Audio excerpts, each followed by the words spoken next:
Hey there, welcome to episode 95 of the Let's Innovate for Vegas audio program. I am your host, Managing Director of the Innovate for Vegas Foundation, Dan Hugo, recording this very late, once again, as last week, 10:53 p.m. by my watch on Tuesday, December 10, 2024. Eventually moving back to recording in the morning, hopefully. And today's episode is about versions. If you don't know what I'm talking about, stay tuned. This is not going to be a deep theoretical conversation, just a few ideas to throw around. It's something we don't often think about, but some people put a lot of thought into this. I'm kind of in the middle. If you are not familiar with the Innovate for Vegas Foundation, I will tell you that our purpose statement on file with the IRS and visible to all to enable and encourage ideation, innovation, and implementation to make our communities better. It's fairly vague on purpose. Not everything is code, not everything is software. Sometimes things are effort. Sometimes there's designing some hardware as part of it. Sometimes there's a physical manifestation. And sometimes it's just talking to people to figure out what needs some time put in to improve our communities, to elevate our communities. I was going to say community elevate, but that doesn't work. Community elevation. So, yeah, sometimes effort put in by people in a community or nearby it. And I'm speaking more geographical communities, right? But it doesn't have to be. Sometimes starting from the bottom up, as I like to say, or starting from the ground, people who are in situ, who know what's up, not waiting for someone else to take action, etc. So that's kind of what we are focused upon, not just in Vegas, could be anywhere, but those are topics for other episodes which have already taken place. I could tell you episode numbers, but that would be too on the nose in keeping with today's topic, versions. Hopefully, wherever you found this audio program, you are able to locate the show notes in the episode description. It's probably called episode description or merely description, but your mileage may vary. The show notes has a summary and then many links for today's episode. They're quick. I'll make them quick, I hope. So let us begin so that we may move on to the next version. The summary of today's episode. This is the latest version of this audio program. But how do you know? I crack myself up sometimes. Today's links. There are 4, the usual. Our homepage, innovateforvegas.org, innovate4, F-O-R, Vegas, no punctuation. Then a dot, then O-R-G. There you will find at least one link to the audio programs that you're listening to now. Basic rundown of what we are, what we're working on, and so on. So you can check that out. As well as some details about our 501c3 determination and our Nevada nonprofit status, I suppose you could say. So yeah, we're a Nevada nonprofit, determined 501c3, public charity. Any donations you would like to make to support our efforts, completely tax deductible on the face of it, but do consult your tax preparation professional. This is not tax advice. Projectact.info. Project-act, that's ACT.info, I-N-F-O. That is our initiative to connect, communicate, and collaborate across different volunteer organizations, civic volunteer organizations, or others in this eventually decentralizing and federating world. There is no need to be a member of a thing if you can communicate between things. ACT, ACT, is autonomous cohort tessellation. If you imagine a tessellation or a mosaic made up of tiles that are individual cohorts or even individuals geographically spread around anywhere on the planet, really, or maybe even beyond. If we can connect and discover, we can actually discover and connect, I suppose, the individual tiles, whether they're an individual person or an individual cohort of multiple individuals, whether they're a formal nonprofit corporation as we are, or if they're just a club, or a few people who'd like to try out some ideas, if they'd like to discover others with a similar focus or a similar mindset or even similar projects or initiatives? What if we could connect those also as tiles? And you could even imagine visualizing this as tiles on a map, on a globe. projectact.info. We actually began as the autonomous cohort transformation, which is still a part of what this is about, in October of 2022. That's a longer story that has had its own discussion, and we'll probably have more in other episodes. agileforvolunteers.org. That's agile, A-G-I-L-E, for volunteers, all one word, no punctuation, F-O-R, agile, F-O-R, volunteers.org. That is our reimagined take on the core or base principles of Agile. Some people don't like Agile today because of the Agile industrial complex. They have done you wrong.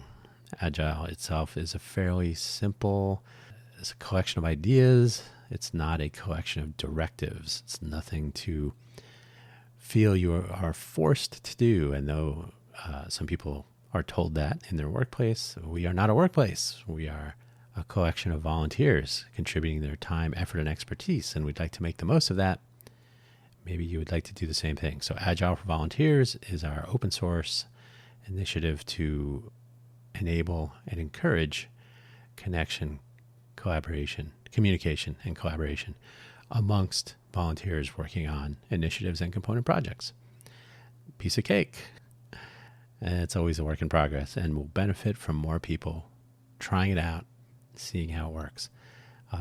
As I speak today in episode 95, the website is just one page, but there's some stuff behind the scenes. I won't direct you back to the GitHub repo just yet. We need to publish this stuff so more people can consume it. Mastodon for Vegas, mastodon.vegas, M-A-S-T-O-D-O-N, mastodon.vegas. It's the decentralized, federated social network taking the world by storm. And soon there will be a Vegas edition that we can launch and have people try. Once again, episode 95. You can actually track the lack of progress towards a final deployment of our first deployment by listening to previous episodes where the link is there that I've been mentioning it. It has fallen down the to-do list, unfortunately, but it will see the light of day any episode now, and I'm sure I'll talk about it. Now the links for today's episode: semantic versioning. Semantic, S-E-M-A-N-T-I-C, semantic versioning. The website itself is semver, S-E-M-V-E-R.org. Semantic versioning is probably close to what you are used to if you ever use computers, whether they are following the semantic versioning itself or some variation. You will probably see something like version 1.3, and then you can assume that version 1.4 is later, newer, better than version 1.3. There's always a question, what is version 1.9 to version 1.10? You can take that in a couple of different ways. Is that 1.10 or is that 1.10? It is clear from the versioner side, right? When you release something .10, .11, .12, etc. I remember this was something not really an issue, but you could see it in just the way that they were advancing version numbers for Terraform, for example, back in its early days. On the face of it, these version numbers are, well, if you're the customer, if you're an end user, if you're not really spending your time on versioning, you might think, oh, I would have thought 1.9 would have advanced to 2.0, because that's might be how sort of a mental numbering scheme might work. But semantic versioning makes this more clear. But in general, if you're writing software and you're just incrementing a number, I would like this computer to stop. Entertainment and more. Okay, I had to pause there and tell this Amazon device to stop talking. Anyway, I wonder what version of software it's running. I could check. And if you've ever looked at an Amazon product version number, it's kind of weird and it doesn't give you any sense of what's happening.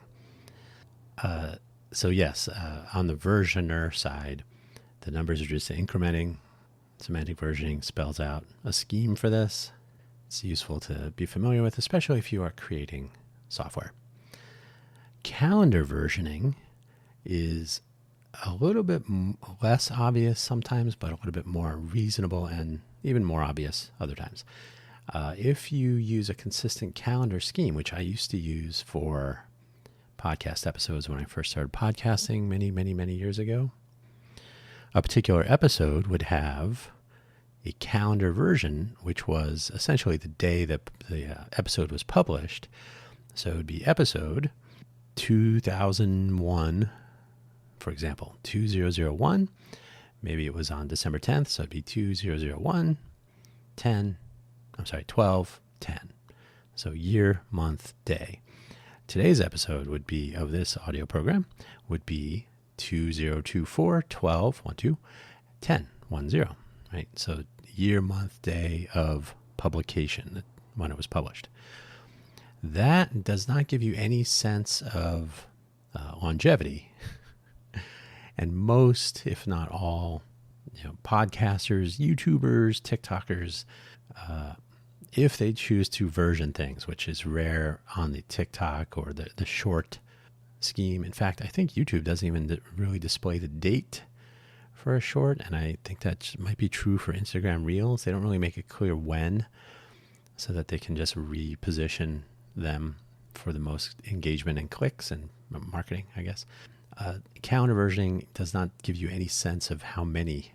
So the new or the more common way to do it is episode numbers. So today's episode of this audio program is episode 95. If you know that I record these weekly, which has been true for the most part, you know that I've been doing this for approximately 95 weeks. Piece of cake. You will know I know I listened to episode 94. Oh, there's episode 95. That's the next one. So it doesn't give you any sense of when, but then, publication date is included in there. But episode 95 is after episode 94. You'll note that I put the 2 zeros in front, 0095, 0094, 93. This is possibly a throwback to something a little bit more nerdy. But leading zeros give you a hint at the plan ahead. Episode 95 is maybe one of another episode, a series of episodes, a sequence of episodes that are marching their way towards episode 9,999. We should be so lucky. For a moment, I was thinking about using a season number so that this would have been 0195, or would it have been 0150, 47, I think, 47, something like that. So restart after a year if the seasons aligned on years, or maybe they align on seasons, or seasons align on weather seasons, or maybe seasons align on some other thing, like when did TV seasons, or when did they used to change? That was just too cerebral. Really no necessary need. It's really unnecessary. So semantic versioning, calendar versioning, these are useful for some cases, sometimes just serializing as a form of sort of calendar versioning. Sometimes you want to do a audio program episode 1.0.95. Who knows? Zero versioning, and that website is the number 0, ver.org. Oh, calendar versioning is calver, calver.org. Zerover, 0ver.org. Zero versioning is when things start with a 0, and I'm fond of doing this myself for software. When you're working on something, you give it a version number of 0.1. If you're semantic versioning, maybe it's 0.1.0. That's pretty straightforward, right? You're not shipping it yet. Nobody's going to see it. You're just starting the project. You've just created a repository, and you'll see what happens. And then you get up to version 0.9, and then you're thinking, oh, should we release it? Should it be 1.0? And then suddenly you find yourself working on 0.10, 0.11, 0.12. These are all with 0.0 after them, but maybe you're working on 0.11.1, 0.11.2. Maybe you're working on 0.99.99. And then you think, okay, so now we should roll over to version 1. But then, oh, nope, now you're working on 0.100.1. What does that all mean? So if you follow the semantic versioning rules, all these 0 versions don't have to be compatible with each other, I suppose you could say, because you're in development. Maybe your beta software or whatnot. So when you release 1.0 eventually, someday, you would assume that version 1 is a major release number, right? 0 to 1. So it doesn't have to be compatible. Version 1 may break version 0. So you can basically tell the world, okay, if you've been using version 0, don't expect version 1 to be compatible with it because you've now crossed over from like a beta or an alpha. We've just been testing. We're in active development. Now you're version 1. So that first number indicates some sort of level of compatibility and presumption of during the transition from 0 to 1. The minor number implies sort of feature changes and whatnot. So clearly you've been doing that the whole way. But I think the 0 sort of implies that we could still be breaking things, right? That's always true behind the scenes. That's why software developers get paid the big bucks to introduce bugs and problems and then don't test for them. But zero versioning, you can read on this website if you visit it, is interesting because some companies, some software entities, whether they're a company or just some project that people have adopted and make wide use of, and there are plenty of examples provided on that site, sometimes they never advance the version number. So you end up with a 0 forever. There are probably implications if and when they do bump to version 1, who can say? But it's probably more of a cultural norm or setting of expectations. I'm not really sure. But I do use version 0 frequently for things I'm working on before I kind of put them out there. Maybe you do too. Serial numbering. I have a Wikipedia page about serial numbering in general. Serial numbers appear on everything, whether you know it or not. They're on money, paper money. They're even on cryptocurrency. That's a different thing. That's how you can track a single Bitcoin. You can track a single $1 or $100 bill. I'm sure people are doing that here in Vegas. Got to know where that money's flowing exactly. You can track weapons. Sometimes they'll have a serial number on them. You can track boarding passes. You can track car rentals. Everything is correlated with a time and a date, a vehicle, a location. So these can all be serialized, so you can actually determine the ordering of things. So if you know a thing was in one position at a particular time, and you say, okay, that's 1, and then it was at a different position at a particular time. Okay, that's position 2 because they're chronologically in order. And then you can see where that item is moving, whether it's shipping a package tracking, right, or figuring out where a person is moving. Maybe they're running from you. So serial numbers come in handy in a variety of ways. I have a couple of examples planned for this episode that might be interesting. Lot numbering, also a Wikipedia page. These are interesting for food or some manufacturing, especially parts that are parts that go into the construction of a larger project or product, so that you can, if you find a problem, you can say, oh, this resistor or this screw or this adhesive or whatever. That was from lot number 27, 32, 48, whatever. Maybe it's a calendar version. Maybe you could know when that lot was manufactured. It might have a semantic version. It depends. So you can correlate, hey, our product is not sticking together. Oh, the adhesive from lot number 2023 1207 had some issues with temperature and chemical composition changing, and so they could actually backtrack and figure out, okay, well, that adhesive is bad, so you've destroyed some version of our product. The product in our production lot 2024 10 12 10 or whatever, right? So you can actually correlate manufacturing issues, product field failures, other things to not only the lot number or a specific serial number. Serial numbers will appear in batches, so a given serial number will probably be in a lot. So you can correlate the lot serial number range to the components in the supply chain that were used to manufacture that lot. And you can do the same thing with food, and you'll see those in headlines frequently. If you purchased cheese or I guess raw milk recently, or as we're recording this recently, or vehicle recalls, whatever the case may be. You can actually say, oh, if you have a vehicle of a certain type from this date range, you might need to return to the dealer and get some part replaced because of a lot failure. So all sorts of reasons to version things. And that's the beginning of this episode. After we've finished up the links, start with why. Why on earth are we so concerned with this stuff? Nature does not number things, as far as we know. But we humans are really concerned with sequence and ordering and knowing which is the newest and so on, especially if you're into surveillance economics and you have a cell phone bearing crowd of potential and existing customers.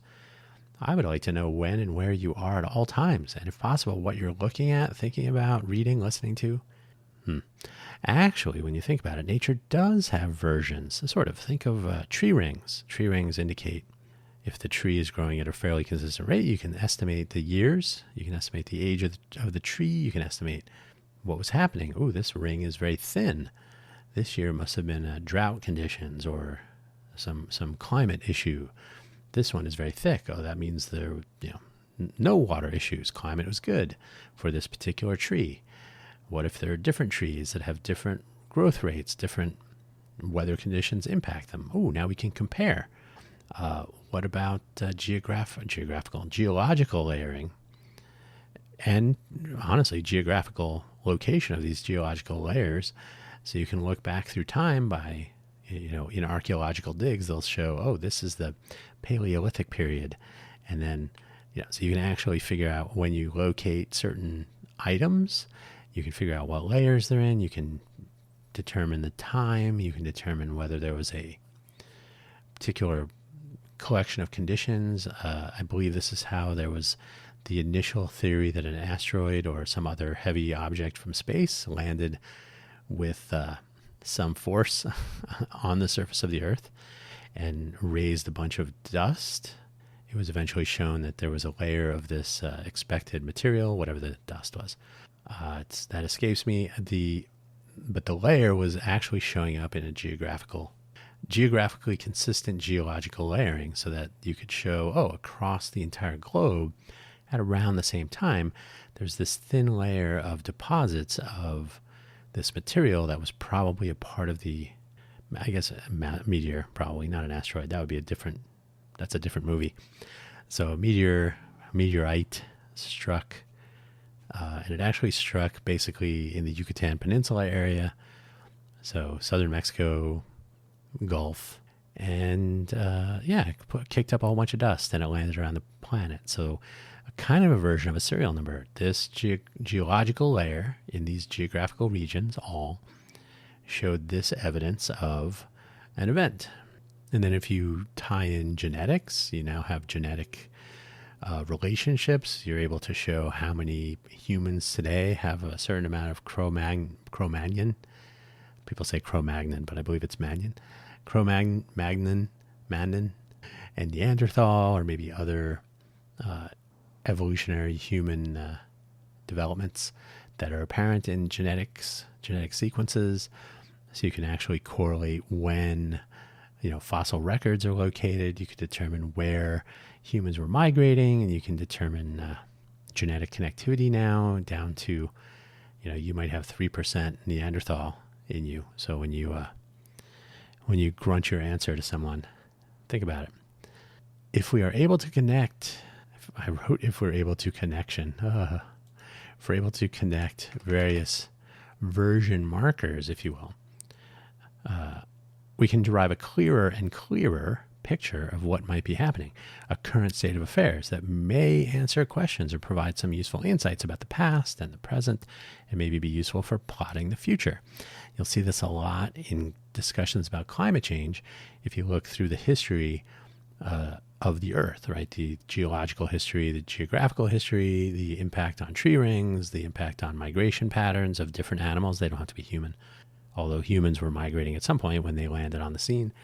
So it helps to derive a picture, and it ends up probably being a cyclic picture of how climate changes on the planet. And then you can measure past with present and determine what sort of human contribution, and so on. So there's a whole lot of data you can start to derive the more timeline data you have, and timeline data is essentially a serial number or a lot number. You can collect various changes and states of affairs and assign them in a kind of a bin or a lot.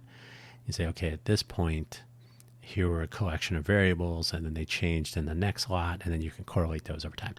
So a lot of interesting stuff once you can understand the relationship between different factors, different configurations, different identifying markers, and so on, and derive commonality and serialize based on time or evolution change. And the same thing happens with things we make, things we are working on, things we ship and sell. So it's always useful to have some idea where and when and how. So by way of negative example, here are a few certain scenarios in my own past. It was always working for some other company. And your company culture, if you're dealing with versioning products and shipping things, may have a serious impact on how this all works. I was consulting for a company called Additech. They do fuel additives at your fuel pump. It's like a third party. So like Texaco and Chevron were known for they would even advertise their fuel additives. So Additech was a third party. I think Costco, maybe Kroger, fuel stations have them. Still to this day, this was many, many, many years ago. Probably, 2004, call it, so 20 years ago. In their early days, they had field-deployed Linux boxes at gas stations participating in their sort of pre-release alpha program. The Linux boxes had certain configurations, and they would talk to, if you like, the different injection controllers that were at each of the fuel pumps to control the fuel injectors and billing and so on. So one of the things they needed me to do was to apply an update to some of the boxes for the purposes of debugging. And I said, how would you like me to record which boxes, which Linux machines are updated with this new configuration? And they said, what do you mean? And I said, well, now, after I apply this, so I wrote some code to connect to each of the Linux machines out in the field. This was in the early days, right? The internet was still it wasn't necessarily new, but it wasn't as broadly deployed. There was no cell phone, so we were making UUCP connections to do bulk updates, Unix to Unix copy, UUCP. So I was using a telnet tool to connect each box and then run some reconfiguration. I said, how would you like to, you need to know that some are configured in a different way. And they had no concept of this. They literally didn't understand what I was talking about. Because I said, now, at some point, the ones that are configured differently may behave differently, or they may not respond well to a software update later, and so on. And this was annoying because I think this is how the majority of people view versioning and keeping track of these things. Like I said earlier, a lot of people don't think about these things. A lot of people spend a lot of time thinking about them. I don't know if it averages out to something positive. But this was a case where I'm sure it didn't hurt their company, and their product is still in the field today. But it was an example where the casual person doesn't often think about these things. I used to work at Jawbone, makers of the Jambox and various Bluetooth headsets. I don't even know if they're still in business. When they were manufacturing Bluetooth headsets, I was doing some manufacturing analytics tools, and we would measure the number of completed headsets, for example, failure rates, types of failure, and so on. Try to figure out why. Why are these failing like this?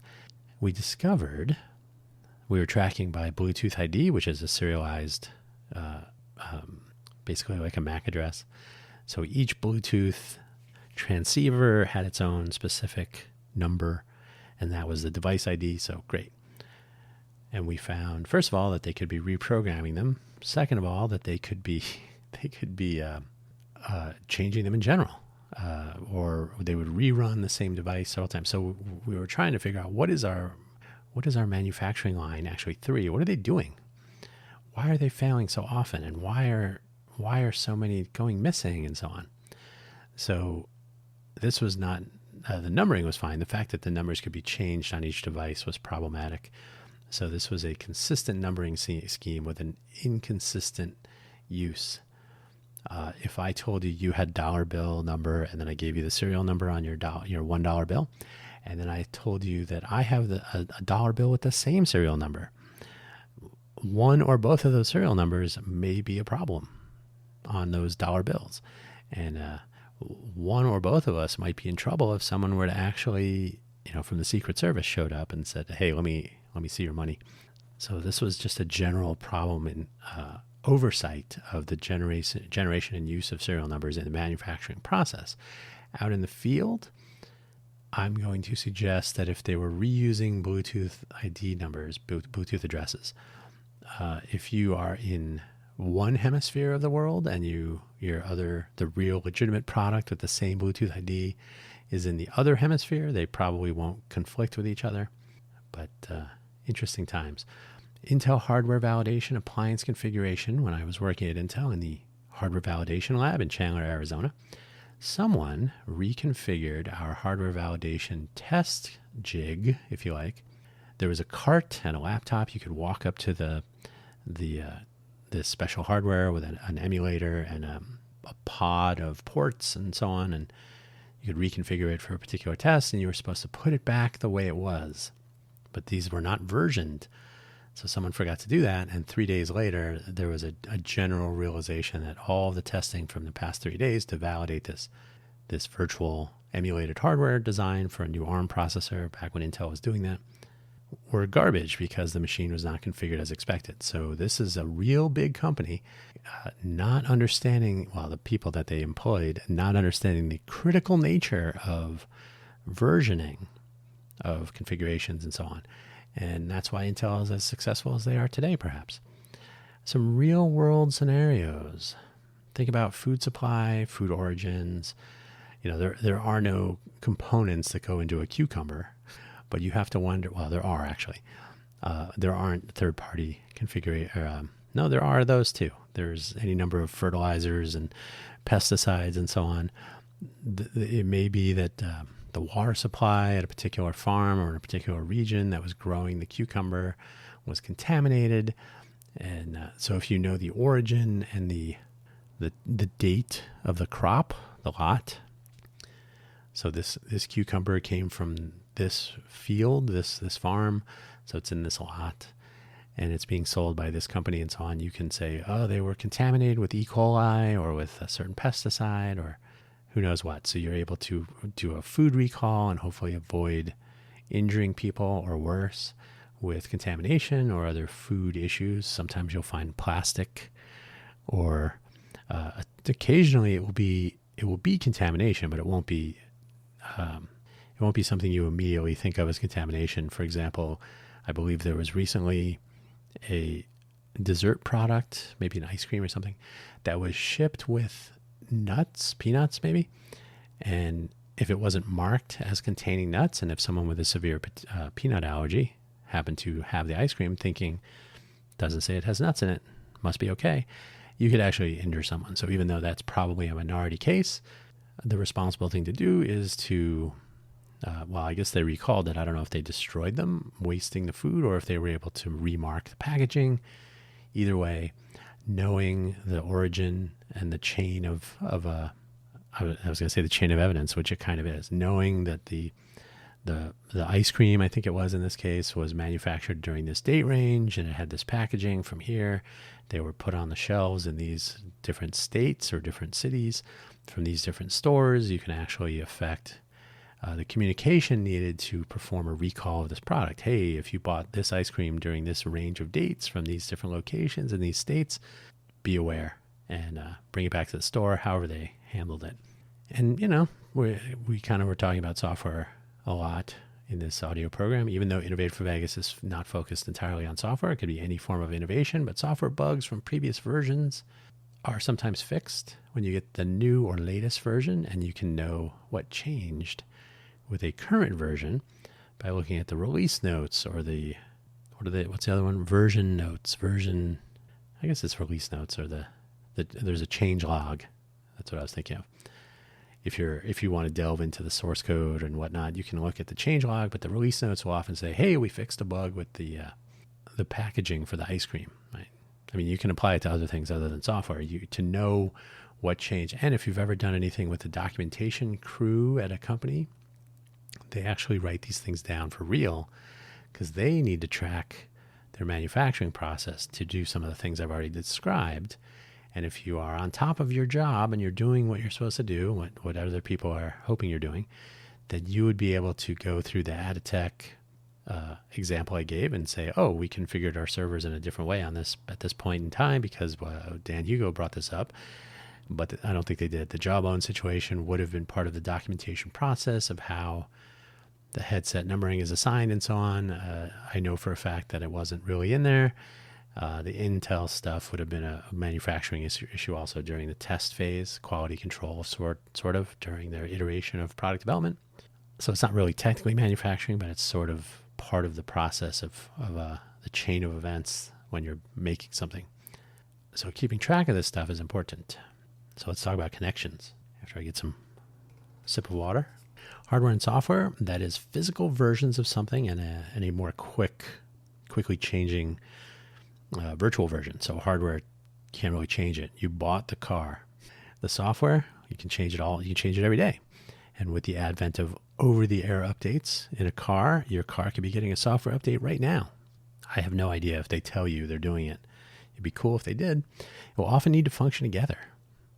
Imagine if your car had the more current version of a braking system, as in to stop the car, not that your car is broken, but the software update your car receives over the air, maybe it's receiving it right now and you don't even know it, was applying an update for an older version of the braking system.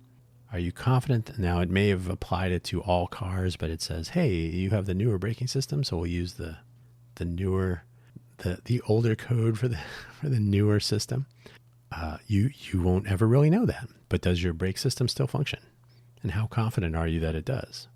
How confident is the car manufacturer? I guess you get to find out. Now, it's critical at these times to be clear with your customers that something like this has changed so that they know. I don't know what the policy is on today's car manufacturing culture and legal requirements and so on. But if you do something that is that systemically critical, I would think there's some transparency would be essential. Also, there should be intense testing on something like that. If you're changing the climate control or entertainment systems in a vehicle, whether it's an airplane or a car or a bus or whatever, those can be problematic if it doesn't work. Oh, the air conditioner doesn't come on, or it comes on too much. It's too hot or cold. The volume is too low on the, these are annoying. These are uncomfortable sometimes, but your braking system, the deployment of airbags, there are a few critical systems on vehicles where the operator of the vehicle should at least be aware that something has changed and that they should be able to report a problem if they encounter one. This is why it's critical for some people to know exactly what version of what they are dealing with, what they're working with. Your IT person, your IT department at your company will probably have this in mind when they're doing software updates, when they're doing security patches, when they're assessing the security of their systems, network access, and so on. It did not happen at, was it Equifax? Is that the name of the company? No. There was a company that didn't have their patches applied to a Tomcat configuration, and so all of the credit card data they were keeping track of was stolen because of a misconfigured, out-of-date version of some software. Versions are important. Suppose you could express a few biological indicators and behaviors as a version or a lot number of people or living things for the purpose of classification, and then could track the effects of a virus based on those lots. And the efficacy of any treatment or vaccines could be measured across the lots to determine which work better for whom. That sounds like a reference to the pandemic, but that's only one example.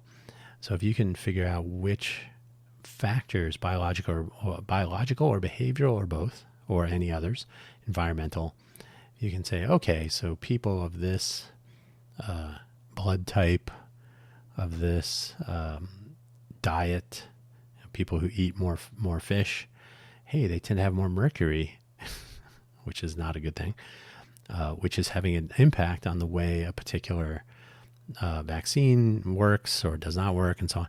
So you can take a lot of these factors and start to group people by commonalities and assess the efficacy of a treatment or vaccine, as I said. And this is a way to, again, keep track. And then the vaccines may change, especially if you're in a rapidly evolving vaccine program during the testing phase. So obviously this would especially happen in a testing and what do you call it? During the FDA has an emergency use authorization, I think it's called, EUA. So they will do as quickly as possible. Emergency use authorization is for if you have a treatment that was not approved for a particular virus. So ivermectin, for example.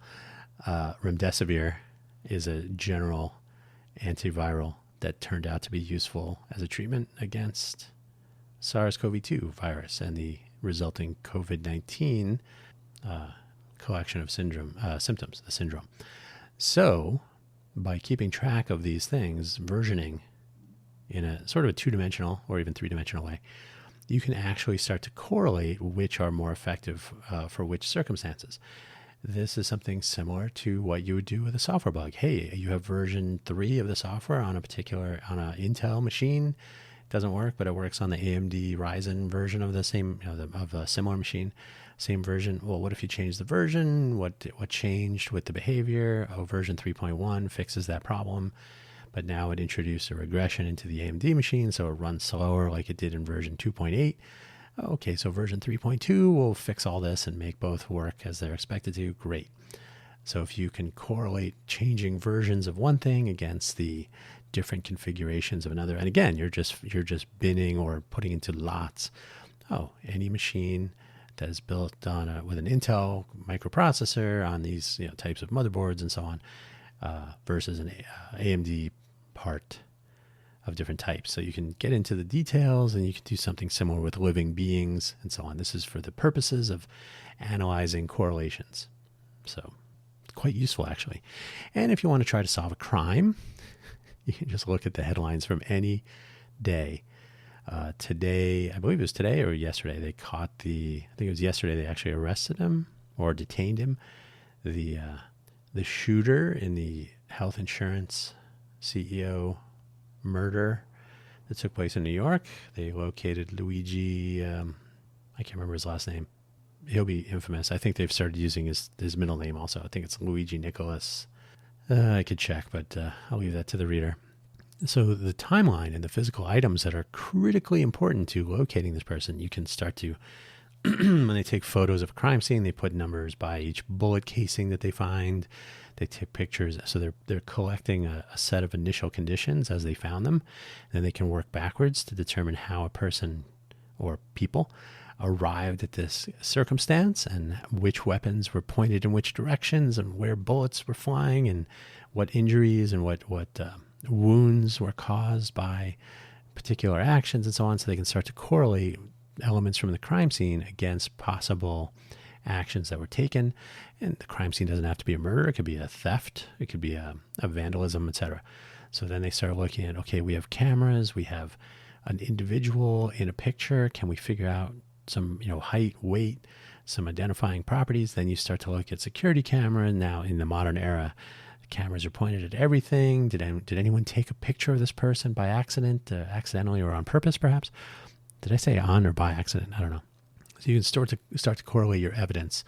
And they call this sort of sensor fusion. You're fusing your information and your data into to arrive at a picture of how the person arrived, what did they do, where were they, and then you can start to project into the future. Okay, well here we know where they started from.